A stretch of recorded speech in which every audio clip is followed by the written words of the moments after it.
Tune in every Monday at 1:30 p.m. for A Woman's Worth. A Woman's Worth. Hosted by Minister Wendy H. Lewis. Topics will include the rights of men and women, gender-based violence, entrepreneurship, financial literacy, personal development, and much more. A Woman's Worth. Hosted by Minister Wendy H. Lewis every Monday at 1:30 p.m. right here on I-95.5 FM. A woman's worth. This program is sponsored by the Office of the Prime Minister, Gender and Child Affairs Division, the Trinidad and Tobago Corporate Training Academy, Little Africa, and DAG Coins, digital currency of the future. Miss Wendy H. Lewis is an ordained minister at Warriors Assembly Growing Church Breakthrough Ministries International under Apostle, Bishop, and Prophet Dr. Dexter James, an author, certified protocol officer, corporate trainer, mentor, motivational speaker, radio and television host, communications and marketing strategist. Minister Wendy H. Lewis also owns and manages the Trinidad and Tobago Corporate Training Academy, formerly the Trinidad and Tobago School of Protocol, and is the chair and district manager of Caribbean Women Honors and Empowerment Trinidad and Tobago chapter. Joining the I-95 family with her program, A Woman's Worth, let's welcome Minister Wendy H. Lewis. Welcome to my I-95 family. Hi, Cameron. Good afternoon. Good afternoon. Lewis. Welcome to everyone locked on to I-95, even on the Facebook live stream. Cameron, happy belated birthday. Thank you very much. Where's the cake? Oh, well... Okay. A woman's worth. So I hope you had a productive weekend. We're going to go right into it. Today we're going to do a little switch because I was thinking, we're talking a woman's worth, but if you know your worth as a little girl, you will automatically know your worth as a woman. Okay. And I think some of the challenges that we face where we aren't aware or connected to our worth stem from the fact that we weren't poured into appropriately as children. Now, I'm not saying that life doesn't make you turn left when you should be turning right, but I think if we pour more into our little girls and groom our little girls and mentor and coach our little girls appropriately, we'll have less need for fighting for a woman's worth. So I want to talk about our little girls because morally speaking, are they really ready? Are they being groomed appropriately? And moral development is a process which children develop proper attitudes and behaviors towards other people in society based on social, cultural, could be political and religious forms. And what are we doing with our little girls? So there are 5 stages of moral growth of children in general, and children go through moral development in stages. So the first stage is infancy. So that is the moral growth. That's where it starts. And where they don't really have the capacity to moralize anything. They're dependent on whoever is grooming or raising them. Doesn't necessarily have to be a mother, could be a father, could be a guardian, aunt, could be anybody else. But at this stage where they are dependent on the adults to pour into them, the adults need to know what to pour. And what you pour into a little girl will not be necessarily what you can pour into a little boy. And we need to ensure that our little girls are being groomed appropriately. The stage 2 is toddlerhood. So children's sense of otherness begins. So toddlers learn that others share their world, and this is where they gravitate to, other toddlers, and they're so innocent at that age. And sometimes their innocence is being taken advantage of. Yes. But they're very innocent at that age, and they do things based on what, the parents convey the message at that stage. So whatever they see mommy doing is what they will do. What they see daddy doing, they will deem it acceptable, etc. And then we have stage 3, which is roughly 3 to 7 years. That's the preschoolers. So that's a major turning point in moral growth and development. This is where the child begins to internalize family values, and what's important to the parents become important to them. And later on in this stage of moral growth, children begin to understand the golden rule concept and consider how what they do affects other people. And this is where teachers play an important role. So as a child or more so as a little girl, there are several individuals that play a key role in your life where as pouring into is concerned. And teachers have a big task. Because I know we've been facing a pandemic for the past year, but teachers are like your second parents in some cases, if not the first. Yes, they. Are we teaching academia only, or are we pouring into these children, particularly little girls, moral principles and ethics and the girl code and mannerisms and what's acceptable? And, so I went to a primary, San Fernando Girls Government, which is an all-girls school. So I didn't have any issues with make sure you go into the bathroom with a girl and not a boy. We didn't have that because it was only girls. And we have mixed schools. What's being done? No, I would not know. I know we have the Honorable Dr. Nian Gadsby Dolly will be joining us next month as well. So we could talk a little bit about the educational system. But in terms of teachers, I'm hoping that they're pouring into our little girls about what is acceptable, what is not acceptable. As a child, if you leave home with certain things, you return with what belongs to you. And if you come home with a pencil that's not yours, you have to take it back. You could get in trouble for things like that. So that stage 4 will now be 7 to 10 years. This is where children become inquisitive and curious. So they begin to question whether parents and teachers are infallible. Perhaps these people in charge may not know it all. They have a million questions at that age. And this is where they have a strong sense of fairness. They understand the necessity of rules and want to participate in even making those rules. And then stage 5 is preteens and teens. This is where children strive to be popular. Now, that is linked to your worth. So they are vulnerable to peer pressure and peer values. And we have a lot of that happening during that age bracket up to teenagers, where, they feel as though they more or less, it's like an invisible gun that you need to do certain things, else you don't fit into the status quo. So those are some of the things that I wanted to share. That's what stage? That's the teenage stage. That's the 5th or the 4th? That's the 5th, which is crucial. This is where you're very sensitive emotionally, physically, mentally, sexually. You're very sensitive and you're curious. Yeah. So if in the first 4 stages, things aren't poured into you to the point where you know when to say yes, when to say no, how to apply boundaries, that last stage could destroy your worth. And that's where my daughters are at now, that 5th stage there. Yeah. I have 3 You have 3 daughters, girls. 3 teenage girls? Yeah. Okay.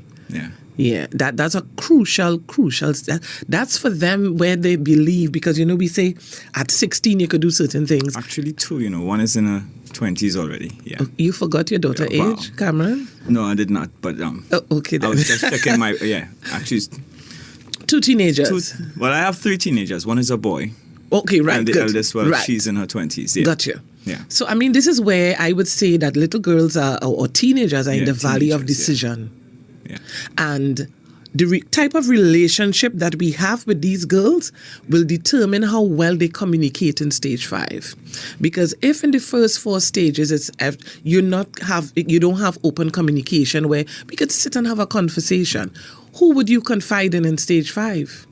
Could be the wrong person, could be a perpetrator, could be someone who's leading you down the wrong path, could be your girlfriends who don't know any more than you do. So you all are just sharing curious messages as opposed to having an input where they can be directed strategically so that they can understand their worth as women.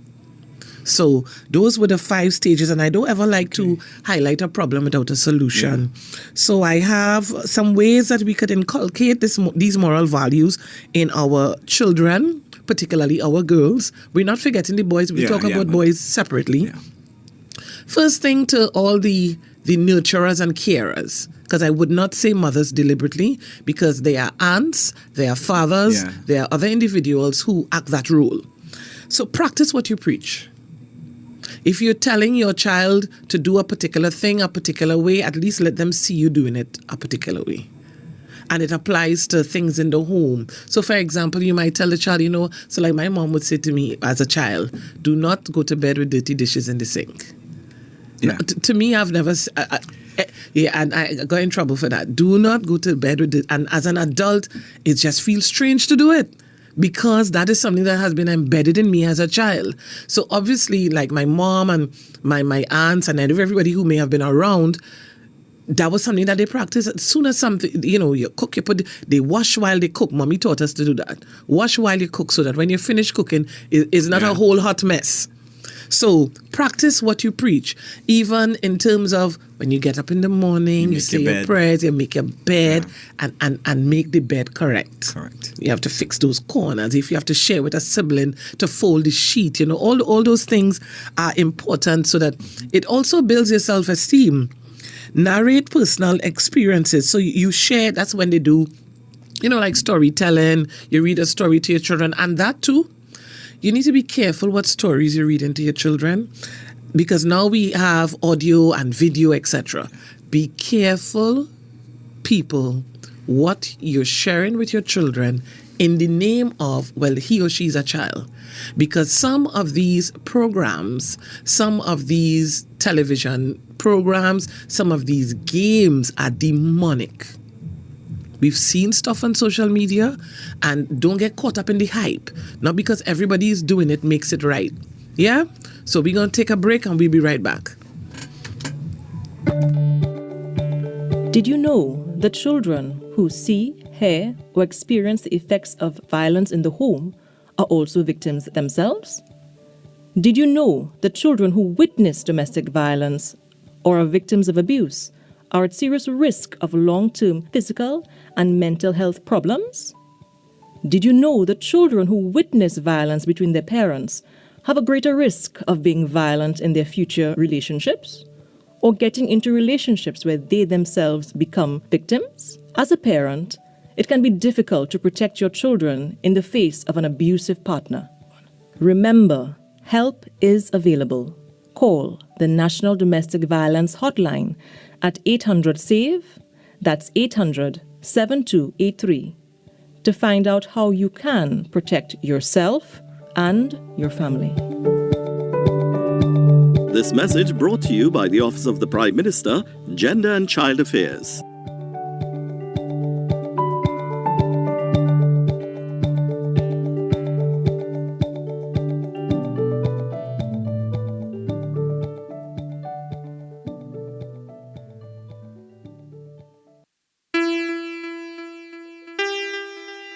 Trinidad and Tobago Corporate Training Academy is offering all its courses online. Yes, it's for your convenience.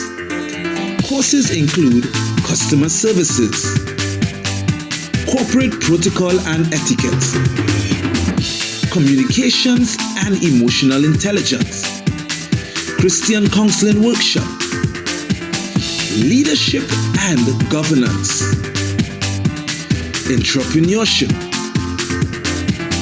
public speaking, and much, much more, with a host of qualified facilitators. For further inquiries, visit our website at www.tttcorporatetrainingacademy.com. Let all things be done decently and in order. Okay, so we're back. We're back. Thanks again to the Office of the Prime Minister, Ministry of Gender and Child Affairs, who are, still working assiduously behind the clock to implement some things to ensure that our women and our girls are really safe. So before the break, we were talking about narrating personal experiences and sharing stories where abiding by a moral value had a positive experience in your life. So they need to remember, share the positive experiences, and if you have to share something negative, apply boundaries, because you have to know how to communicate based on the different stages of that little girl, because there'll be things that you accept and understand at a certain age that you wouldn't be able to understand and accept at a younger stage. Yeah. So be very wary of the different stages and the messages that we are giving to our girls. And number 3, I like reward good behavior, because we have a lot of caretakers, which could be the mother, father, sister, whoever they are, who are very militant and are disciplinarians to the point where they don't reward good behavior. and the only time the child hears their voice is when they're being corrected. That does something to a child's self-esteem. And if your self-esteem is low, you can't see your worth. You're too low. If your self-esteem is low, you cannot see your worth. So that's one of the things as well that I'm very hard on, because if you don't tell your little daughter that she's pretty, somebody else will. And she will gravitate to the voice that's lifting her self-esteem. So if mom, dad, aunt, uncle, granny always making me feel bad, always talking about when I made a mistake, always talking about if I didn't make the bed up properly, or, I didn't come home, and whatever it is, you are putting that child down. And children know that they need to be uplifted. Children know that they want to feel good about themselves, which is why they look at their peers and they compare. Children do a lot of comparative analysis. So we have that big phrase for it, but children do it all the time, which is why they will come home and say, Mommy, I would like to have this like that person. Or why can't I go this place like that person? Because when they're in their own environment, it's one against the other. This is what I did for the weekend. What did you do? This is what I did for school vacation. What did you do? So then you might have, at the end of August, somebody might say, well, I went to New York. I went to New York with my family. That's how I spent my vacation. And then the other child whose parents can't afford to do that, how are they feeling? So it's very competitive as well. But if you instill strong morals in your little girls, they'll be able to respond appropriately. Because even for example, somebody in that scenario that I would have just explained, so you're speaking to another child who may have gone to Disney during the vacation, and then you're speaking to someone who couldn't afford to do that. Based on what was poured into you will determine your response. Okay. Great. So if you'd like to join the program, of course, the numbers to call 622-3937. I'm here with Miss Wendy H. Lewis. It's a woman's worth. Yes, yeah. And we're talking about these little girls who we really, really have to do something, say something to protect them, and we need to reduce those statistics. Sometimes when I'm trying to protect my girls, they feel as if, I'm coming down on them, a little too hard, because I don't know if it's because how I was raised, but right. Mommy is always easy go by, and when it comes to daddy, it's that's a disciplinarian. Yeah, because I'm out there, so I see what we do. I don't want to say fellas because I'm a I'm a man too. So I see what we do. I see what we are capable of. Right. So that's how I protect them. So I will, as you say, I'll be more strict, and they would find, daddy always serious, he's strict, he's... Just tell them why. Yeah. Just tell them why. Because I don't think the issue will be the strictness. Yeah. It's the understanding of the strictness. Because if, for example, you're saying to them, I need you to be in by a certain time. Yeah. And they're like, but everybody else is getting to go. Yeah, but I need you to understand, this is not daddy being harsh on you and daddy doesn't want you to socialize. This is daddy protecting you. Yeah. And even when you go out, these are some of the things I want you to implement. This is not me trying to control you. This is me trying to make you live a little bit longer. So sometimes we discipline and we don't say the why and the how. So it comes across as something militant. Yeah. So they see you when they see you, they're going to hide because this is some sort of military something coming. But if they get the explanation behind it and understand that it's coming from a place of love, it may make the journey a little bit easier. And sometimes, and I'm not saying this to your particular situation, sometimes fathers only communicate when given permission by mothers. So the mother is the one doing the nurturing and the talking all the time, and only when there's something wrong, daddy intervenes. So then the child is going to see you as a disciplinarian. The child will see you as a militant one, as opposed to someone who's communicating intermittently and they know, well, okay, today daddy's saying this, but tomorrow daddy said this. So they have a holistic view where daddy's concerned, as opposed to just being militant. Yeah. So we have a call. Good afternoon. Welcome. Hi, good afternoon. Good afternoon. Good afternoon. Yes, I'm taking in the program, and the question I have is, how does a stepfather role play in the life of the young girl? Elaborate. Is this a stepfather role where the child is living with the stepfather? Is right, the father alive? Yes, well, the father is alive and the stepfather married the mother. Right.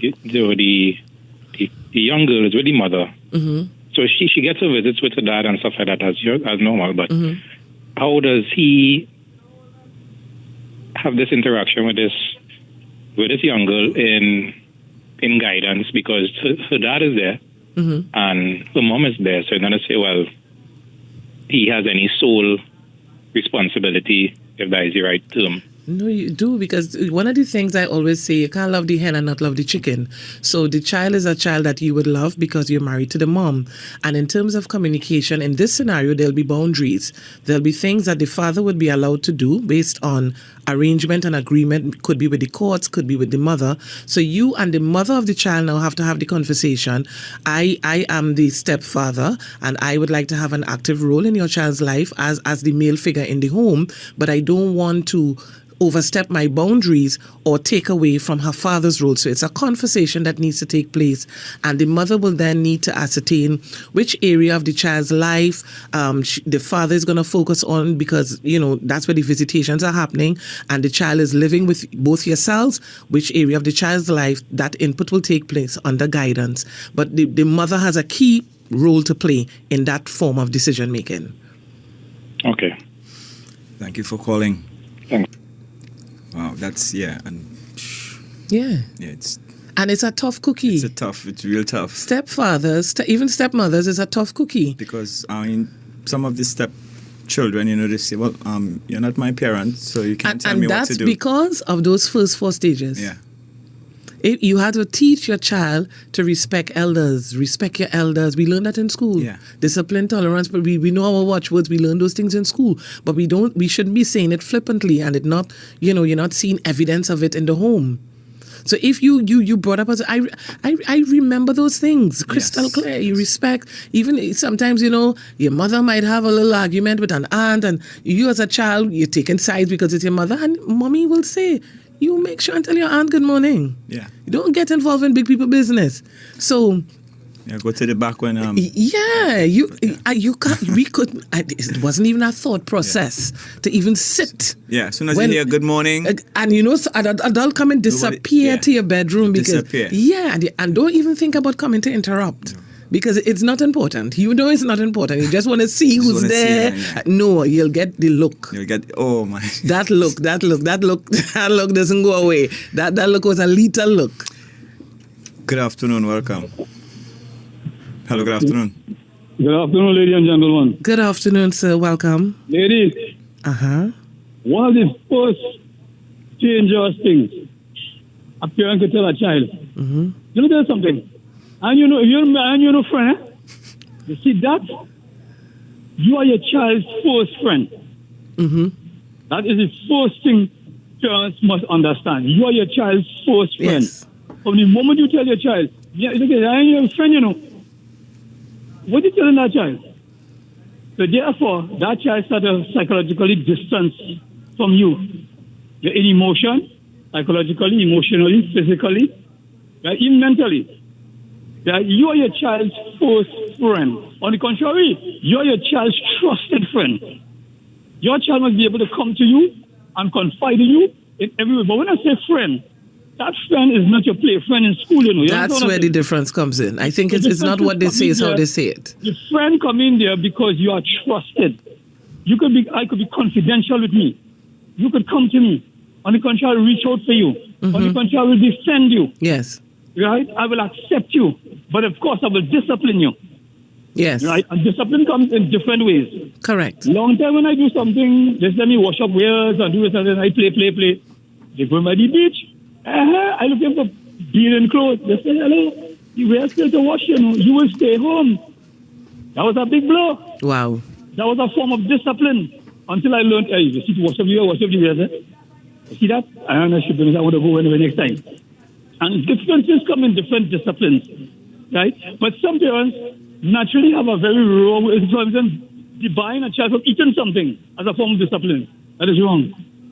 That is wrong. So we've got to understand the friendship role as to the adult and the parent role.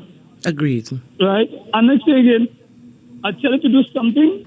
I always tell people, children, it becomes monotonous. Telling a child what to do. Just as what you were saying there. You explain to your child what is the reason for doing this, what is the reason for not doing this. It will alter the perception that they will be doing it in a percentage of wrong or a betterment of right. Understood. Because you have explained to them, do not touch this, don't put this in electricity, this is what they will do to you. Stop doing that, and bow stop. That child hasn't learned anything.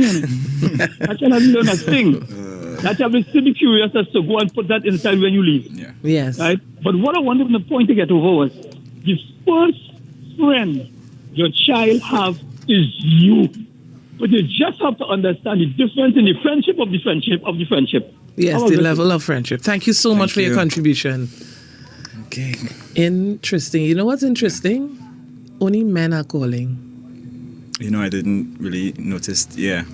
Only men are calling, and it's because it's like they want to add value. Yeah. But there are so many barriers and so many stereotypes and so many misconceptions, and especially the caller who is a stepfather.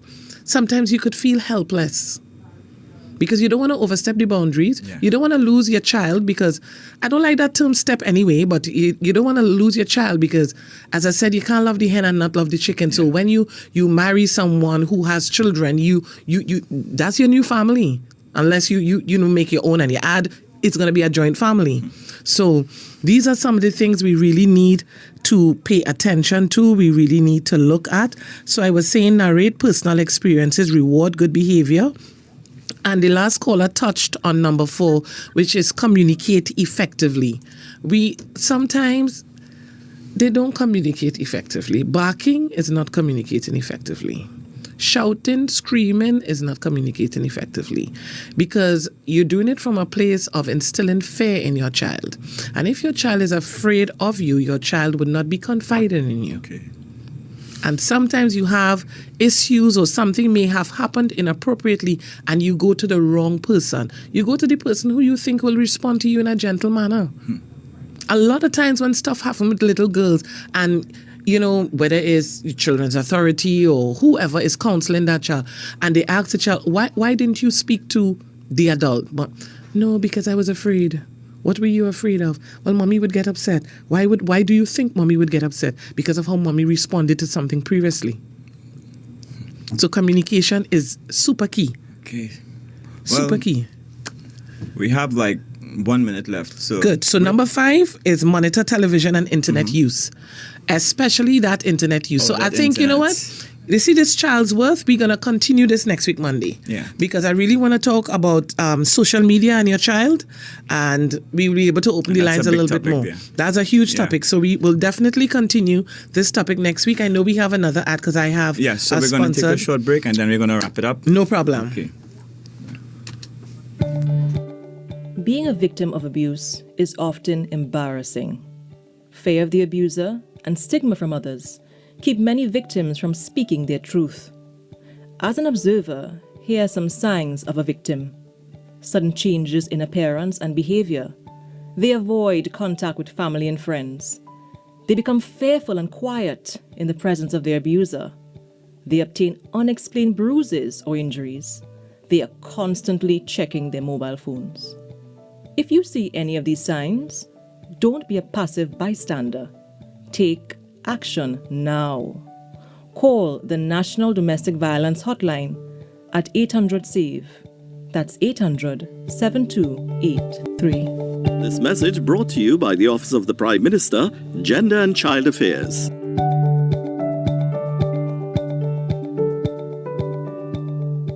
Tune in to A Voice with Bishop Dr. Dexter James every third Thursday at 9 p.m. to 10:30 p.m.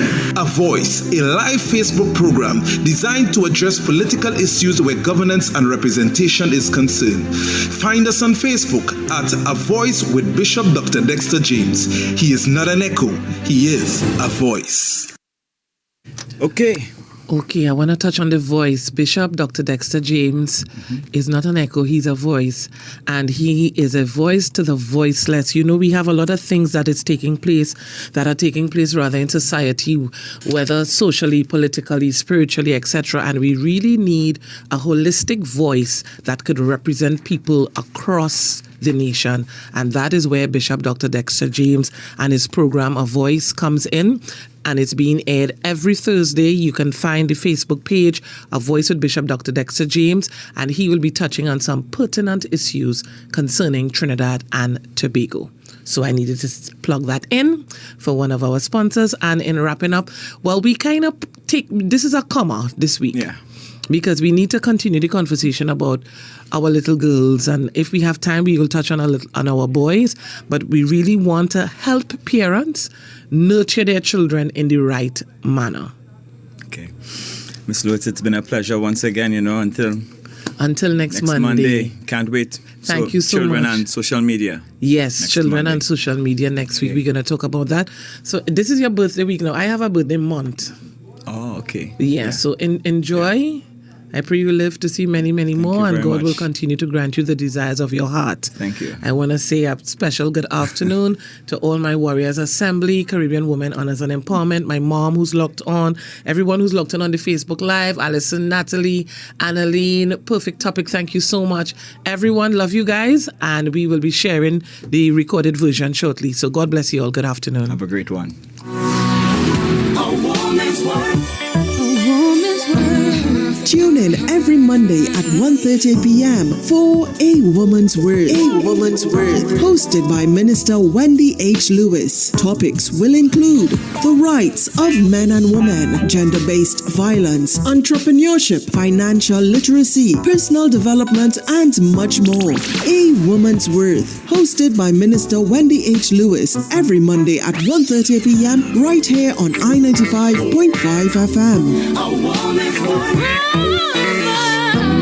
This program is sponsored by the Office of the Prime Minister, Gender and Child Affairs Division, the Trinidad and Tobago Corporate Training Academy, Little Africa, and DAG Coins, digital currency of the future.